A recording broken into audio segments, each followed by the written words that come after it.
Hello guys, ചെമ്പനീർ പൂവ് പുത്തൻ promo വിശേഷങ്ങളിലേക്ക് എല്ലാ കൂട്ടുകാർക്കും സ്വാഗതം. അങ്ങനെ നമ്മുടെ പുതിയ പ്രൊമോയിലെ രേവതി സുധിയെ കാണുന്നുണ്ടല്ലേ, അവിടെ അമ്പലത്തിൽ ഭിക്ഷ യാചിച്ച് നിൽക്കുന്നത്. ആ, നമ്മുടെ രേവതിയുടെ കണ്ണിൽ പെടുന്നുണ്ട് നമ്മുടെ സുധി അല്ലേ. അപ്പൊ രേവതി അപ്പൊ തന്നെ ഈ കാര്യം നമ്മുടെ സച്ചിനെ വിളിച്ച് ഫോണിൽ വിളിച്ച് അറിയിക്കുന്നുണ്ടേ. അപ്പൊ സച്ചി പറയുന്നുണ്ട്, ഒന്ന് പൊയ്ക്കേടി വന്നത്, അത് സുധിയൊന്നും ആയിരിക്കില്ല, നിനക്ക് ആള് മാറിയതായിരിക്കും എന്ന് പറയുന്നുണ്ട്. അപ്പൊ രേവതി സമ്മതിക്കുന്നില്ല കേട്ടോ. ഇല്ല സച്ചിയേട്ടാ, ഇത് അദ്ദേഹം തന്നെയാണ് എന്നൊക്കെ പറയുന്നുണ്ട്. അപ്പുറത്ത് നമ്മുടെ വർഷയുടെ വീട്ടിലാണെങ്കിൽ വർഷയുടെ അച്ഛനുമായിട്ടൊന്ന് വഴക്കിടുന്നുണ്ട്.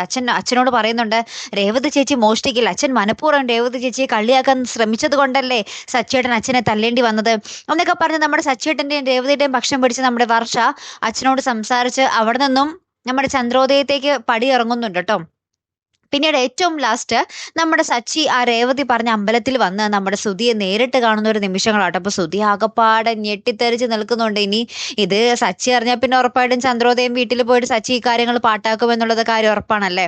അപ്പൊ ഇനി എന്തൊക്കെ കാര്യങ്ങളായിരിക്കും നടക്കാൻ പോകുന്നത് നമുക്ക് കണ്ടു തന്നെ അറിയണോട്ടോ. അപ്പൊ കാത്തിരുന്ന് തന്നെ കാണാം. അപ്പൊ അടുത്തൊരു വീഡിയോയുമായി വരുന്നത് വരയ്ക്കും ഗുഡ് ബൈ.